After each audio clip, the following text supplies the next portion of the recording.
Weekly और monthly राशिफल के साथ साथ ज्योतिष, वास्तु, मंत्र आदि से जुड़ी वीडियोस रेगुलरली पाने के लिए चैनल को अभी सब्सक्राइब कीजिए और बेल नोटिफिकेशन पे भी क्लिक कीजिए ताकि नई वीडियो की नोटिफिकेशन आपको समय पर मिल जाए। आपके अपने भाई बहनों से बहुत बड़े झगड़े हो सकते हैं। वक्री ग्रहों का प्रभाव यानी कि आप किसी स्कैंडल या किसी स्कैम का हिस्सा बन सकते हैं। आपके बृहस्पति की दृष्टि यानी कि बुध पर ये एक चीज़ बताता है कि आपको धन का कोई बहुत भारी बहुत बड़ा नुकसान इस 20 दिन में हो सकता है। आप जिन इतनी सारी चीज़ों के पीछे भाग रहे हैं शायद उन सब की आपको आवश्यकता उतनी नहीं है, और जब हम इस चीज़ को रियलाइज़ करते हैं कि हमें इतनी सारी चीज़ों की आवश्यकता नहीं है तो हमारा जीवन और सुंदर और सरल हो जाता है। ओम गणेशाय नमः। ओम नमः शिवाय। मैं निखिल ज्योतिषाचार्य आप सभी का मेरे चैनल पर पुनः स्वागत करता हूँ। आशा करता हूँ कि आप सभी स्वस्थ होंगे। महादेव की कृपा आप सभी पर सदैव बन रहे। ये वीडियो टॉरस यानी कि वृषभ के लिए बहुत विशेष है, क्योंकि ये वीडियो बहुत विशेष टॉपिक के बारे में है। पहला तो हम इसमें बृहस्पति के वक्री प्रभाव के बारे में बात करेंगे, जो वो उच्च की राशि में अपने रहेंगे, क्योंकि 11 नवंबर को बृहस्पति वक्री हो रहे हैं। 5 दिसंबर तक वो अपनी उच्च की राशि में रहेंगे, फिर उसके बाद वापस गिर जाएंगे मिथुन में, या जहाँ पे वो ऑलरेडी उनको होना चाहिए था। वो अतिचारी होने के कारण आके आए थे। तो यहाँ पे बृहस्पति का प्रभाव देखेंगे। एक ग्रह जब उच्च का होता है और वक्री हो जाता है तो वो थोड़ा सा नेगेटिव रिजल्ट भी देता है, कि मैं पहले कई बार बता चुका हूँ। लेकिन इसके साथ ही 2 और ग्रह वक्री हैं या हो जाएंगे। बुध 10 तारीख को वक्री हो जाएंगे, शनि जुलाई से ही वक्री चल रहे हैं। तो एक त्रिकोण है जहाँ पे वक्री ग्रह है और उस त्रिकोण को कहते हैं काम त्रिकोण, 3, 7, 11 भाव। तो इसका बहुत प्रभाव पड़ेगा। वक्री ग्रहों को समझना ज्योतिष में बहुत बड़ी एक पहेली होता है, क्योंकि पहली बात तो वक्री ग्रहों के ऊपर शास्त्रों में बहुत ज़्यादा विवरण नहीं है। कुछ एक श्लोक लिखकर कहीं पे छोड़ा हुआ है। हाँ, ये बताया गया है कि वक्री ग्रह बलशाली होता है, उसको चेष्ट बल प्राप्त होता है, लेकिन विवेचना बहुत नहीं दी है शास्त्रों में। तो उसके बाद जैसे जैसे समय बढ़ा, कई ज्योतिष के विद्वान आए, उन्होंने अपनी रिसर्च करी और बताया, तो उसके बाद आज हमें थोड़ा बहुत वक्री ग्रहों के बारे में समझ आता है। लेकिन वक्री ग्रह अपने आप में एक पहेली होते हैं ज्योतिष में, और ये वो ग्रह हैं जो रंक को राजा और राजा को रंक बनाने का सामर्थ्य रखते हैं। कई ऐसी कुंडलियाँ हैं मेरे पास जहाँ पर व्यक्ति कुछ भी नहीं था, लेकिन वक्री ग्रहों की दशा में वो कहाँ तक पहुँच गया। और एक ऐसा व्यक्ति भी है, मेरे पास ऐसी कुंडलियाँ भी हैं, स्पेशली मुझे याद है, जिसके पास सब कुछ था और आज की डेट में उसको वो रोज़ जो कहते हैं ना दिहाड़ी, उस पर वो जीवित है, क्योंकि उसने सब कुछ लुटा दिया। तो ये वक्री ग्रहों की खासियत होती है। यहाँ पे अगर हम गौर करें तो ये त्रिकोणीय संबंध तो है ही। इन टोटलिटी 6 भावों के स्वामी वक्री हो रहे हैं। बृहस्पति अष्टमेश और 11वें घर के स्वामी हैं। शनि 10वें और भाग्य के स्वामी है। बुध धन और पंचम के स्वामी है। तो 6 ग्रहों के 6 भावों के ग्रह जो स्वामी हैं वो वक्री हो रहे हैं। 3 भावों पर वक्री ग्रहों का प्रभाव है, तो बहुत कुछ घटने वाला है। और क्योंकि मंगल बुध के साथ बैठे हैं तो बृहस्पति की वक्र दृष्टि ने उनको भी अपने लपेटे में ले लिया है, तो इसका भी प्रभाव आएगा।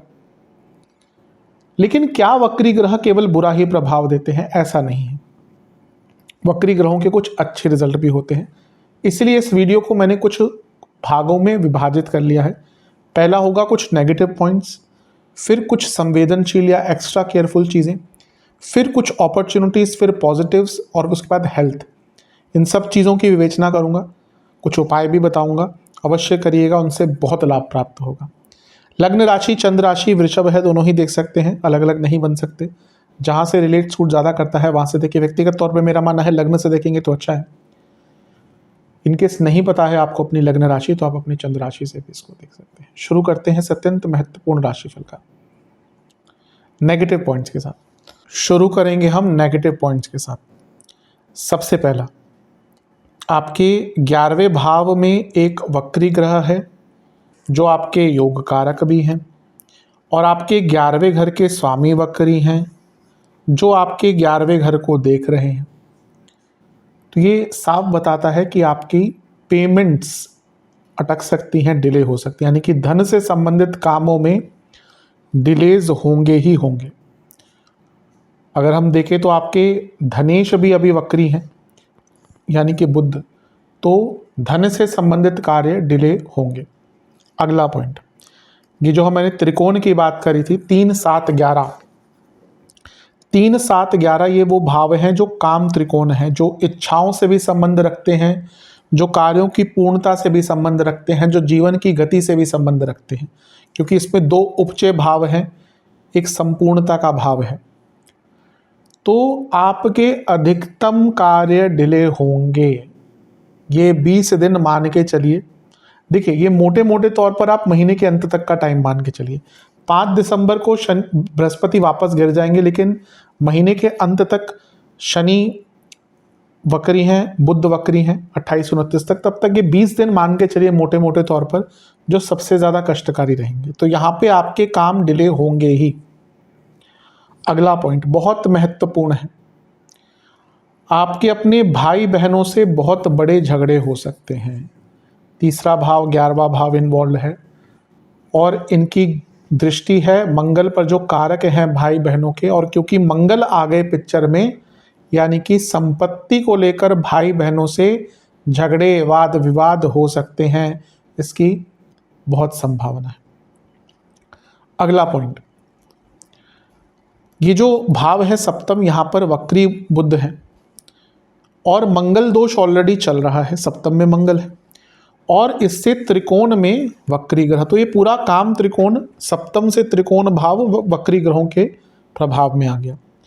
दूसरा, सप्तम पर वक्री बृहस्पति की दृष्टि है, जो अष्टमेश है, जो अनिश्चितता क्रिएट करेंगे। मैरिड लाइफ में बहुत दिक्कत आएगी। वक्री बुध के कारण अचानक से व्यक्ति सेपरेशन के बारे में, यानी कि लीगल सेपरेशन के बारे में सोचता है। सडन मैरिज प्रॉब्लम्स तो आ ही सकती है।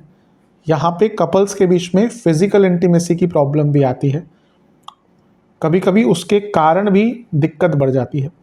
स्पेशली जो नवविवाहित जोड़े हैं, अगर उनके बीच में फिजिकल कंपैटिबिलिटी के इश्यूज आते हैं आज की डेट में, वो भी एक बहुत बड़ा कारण बनता है जहाँ पे चीज़ें सेपरेशन की तरफ जाती हैं। तो इस चीज़ का भी बहुत ध्यान देना है। अगला पॉइंट, आपके लाभ स्थान के स्वामी, आपके धन स्थान के स्वामी दोनों ही वक्री हैं और धनेश पर आपके बृहस्पति की दृष्टि, यानी कि बुध पर। ये एक चीज़ बताता है कि आपको धन का कोई बहुत भारी, बहुत बड़ा नुकसान इस 20 दिन में हो सकता है। स्पेशली अगर आप बिजनेस करते हैं तो बहुत ज़्यादा संभावना है। और अगला पॉइंट, जो आखिरी पॉइंट है नेगेटिव में, बहुत ज़्यादा केयरफुल रहना है, बहुत ज़्यादा। 11वां भाव, तीसरा भाव, ये 7वां भाव, ये काम त्रिकोण है। यहाँ से अट्रैक्शन भी होता है, इन्फ्लुएंस भी होता है, लालच भी आता है। वक्री ग्रहों का प्रभाव, यानी कि आप किसी स्कैंडल या किसी स्कैम का हिस्सा बन सकते हैं। इसीलिए यहाँ पे इंग्लिश में एक लाइन आती है, too good to be true. अगर कोई ऐसी चीज़ दिखती है ना which is too good to be true, उससे दूर रहेगा, क्योंकि वो अवश्य कहीं ना कहीं कोई स्कैम हो सकता है, स्कैंडल में फंस सकते हैं, धोखाधड़ी आपके साथ हो सकती है। अब चलते हैं उन पॉइंट्स की तरफ जिसको लेकर आपको ज़्यादा संवेदनशील रहना है, एक्स्ट्रा केयरफुल। पहला है कि यहाँ पे ये काम त्रिकोण की हमने बात करी, तो यहाँ पे ना बहुत सारे डिज़ायर्स सडनली आ जाएंगे आपके मन में और वो अनकंट्रोलेबल हो जाएंगे। देखिए, इच्छाएं ही वो चीज़ें हैं जो हमें आगे भी बढ़वाती हैं, लेकिन अगर वो इच्छाएं अनकंट्रोलेबल हो जाएं, हमारे इच्छाएं अगर हमारे सीमा से बाहर चले जाएं, हमारे लिमिटेशन से बाहर चले जाएं, या लेट्स से कि कुछ बहुत ज़्यादा हम इच्छा करना शुरू कर दें जो हम नहीं अचीव कर सकते, तो हम उल्टे सीधे काम करते हैं। तो यहाँ पे अनकंट्रोलेबल डिज़ायर्स के कारण बहुत प्रॉब्लम हो सकती है। आप कुछ ऐसे कदम उठा सकते हैं जो आपको नहीं उठाने चाहिए। अगला, आपके ऊपर गलत लोगों का इन्फ्लुएंस भी रहेगा। जैसे मैंने लालच की बात करी थी थोड़ी देर पहले, तो यहाँ पे ऐसा ही होगा कि आपके आसपास ऐसे ही लोग आएंगे जो आपको गलत प्रकार से इन्फ्लुएंस करेंगे। इसलिए जिस व्यक्ति को नहीं बहुत जानते, जो आपका बहुत नज़दीकी नहीं है, उनकी बातों पर ज़्यादा ध्यान ना दें। अगला पॉइंट, ये एक ऐसा टाइम है, बहुत महत्वपूर्ण पॉइंट है ये, ऐसा टाइम है जब आपके पास जो होगा आप उससे डिस्कंटेंट रहेंगे। मतलब कि कुछ भी हो जाए आपके पास दुनिया भर का पैसा है, गाड़ी है, बंगला है, सब कुछ है, लेकिन आपको दूसरे का ही ज़्यादा अच्छा लगेगा। तो ये इससे आपको बचना है, क्योंकि जब हम डिस्कंटेंट होते हैं और हमारी इच्छाएं हमारे कंट्रोल में नहीं है, जो मैंने पहले बताया, तो जैसा मैंने कहा हम ऐसे गलत कार्य कर बैठते हैं जो हमें नहीं करने चाहिए। अगला पॉइंट, बिजनेस में लॉसेस हो सकते हैं। सप्तम में एक वक्री ग्रह और सप्तम में 12वें घर के स्वामी है जो लॉसेस दिखाते हैं, मंगल। अब जो कारक हैं बिजनेस के वो वक्री हो गए और उनकी दृष्टि भी सप्तम पर है, तो ये बिजनेस जो लोग करते हैं ना, उनको सडन लॉसेस यहाँ पर हो सकते हैं। सप्तम भाव कहीं ना कहीं हमारी इमेज भी दिखाता है, कार्य क्षेत्र में भी हमारी गुडविल दिखाता है। तो यहाँ पे वक्री बुध का प्रभाव, वक्री बृहस्पति का प्रभाव दृष्टि द्वारा और त्रिकोणीय संबंध, ये बताता है कि आपकी गुडविल खराब हो सकती है। जो कार्य क्षेत्र में आपने गुडविल बनाकर रखी है, वृषभ वाले बहुत स्टेबल दिमाग के, स्टेबल चरित्र के लोग होते हैं यूजुअली, लेकिन ये वो टाइम है जब आपकी गुडविल को खराब करने का प्रयास करेंगे। अगला पॉइंट, दोस्तों से बहुत झगड़े होने वाले हैं। तीसरे भाव में बृहस्पति है, 11वें भाव पर प्रभाव है, बुध कहीं ना कहीं बहुत महत्वपूर्ण होते हैं दोस्तों के, तो दोस्तों से बड़े भारी झगड़े हो सकते हैं।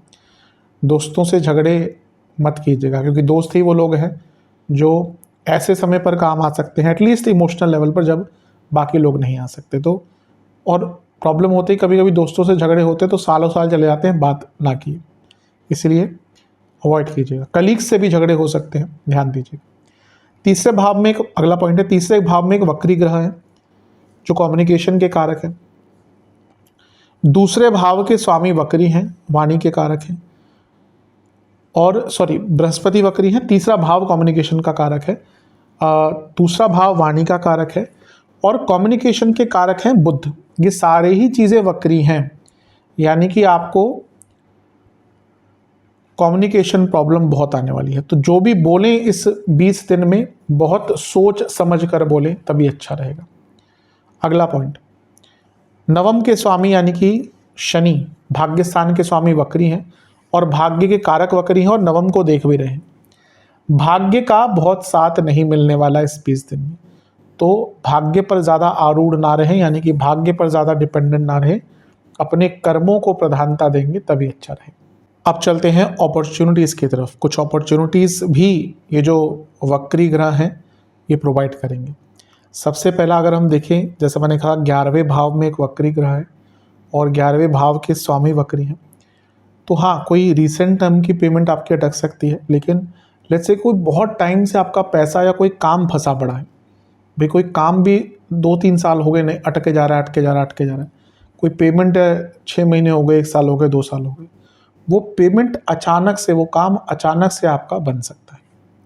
अगला पॉइंट, ये बहुत महत्वपूर्ण है कि आपको एक वेकअप कॉल मिलेगी, क्योंकि यहाँ पे ना क्या होगा कि शुरुआत में तो इच्छाओं का एक सैलाब सा आएगा, लेकिन धीरे धीरे करके ना आप थोड़ा सा बैलेंस्ड हो जाएंगे और आपको आपकी जो इच्छाएं हैं वो सही डायरेक्शन में लेके जाएगी, यानी कि आपको एग्जैक्टली पता चल जाएगा कि हाँ किस चीज़ पर काम करना है, किस पे नहीं। और अगला पॉइंट बहुत इंपॉर्टेंट है, ये जो वक्री ग्रहों का अंतिम दौर आएगा महीने के अंत की तरफ, नवंबर के आसपास, वहाँ पे आपको एक और बहुत इंपॉर्टेंट रियलाइजेशन होगी कि आप जिन इतनी सारी चीज़ों के पीछे भाग रहे हैं, शायद उन सब की आपको आवश्यकता उतनी नहीं है। और जब हम इस चीज़ को रियलाइज़ करते हैं कि हमें इतनी सारी चीज़ों की आवश्यकता नहीं है, तो हमारा जीवन और सुंदर और सरल हो जाता है। तो ये कुछ अच्छी अपॉर्चुनिटीज़, कुछ अच्छे एरियाज़ भी वक्री ग्रह आपको प्रोवाइड करेंगे। अब चलते हैं कुछ पॉजिटिव पॉइंट्स की तरफ। सबसे पहला, सप्तम में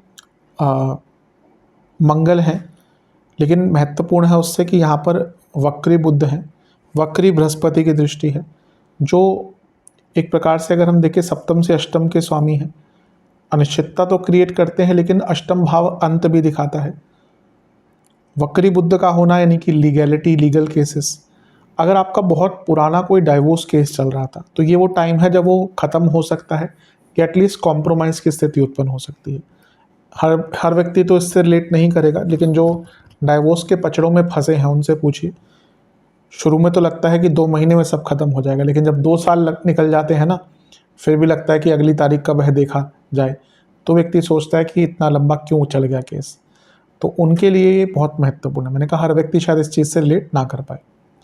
अगला बहुत अच्छा पॉइंट है, आपके दूसरे भाव के स्वामी, आपके पंचम के स्वामी, आपके अष्टम के स्वामी और आपके 11वें के स्वामी, 2, 5, 8, 11 पनफरा भाव सारे वक्री हैं। मंगल नहीं, सॉरी, ये हुए बुध जो कि हैं 2 और 5 के स्वामी, और बृहस्पति जो है अष्टम और 11वें के स्वामी। ये सीधा सीधा अंकित कर रहा है कि बहुत बड़ा कोई धन का लाभ आ सकता है और इनकम कमाने के बहुत नए अवसर आपको अचानक से प्राप्त हो सकते हैं, आउट ऑफ द ब्लू, अचानक से।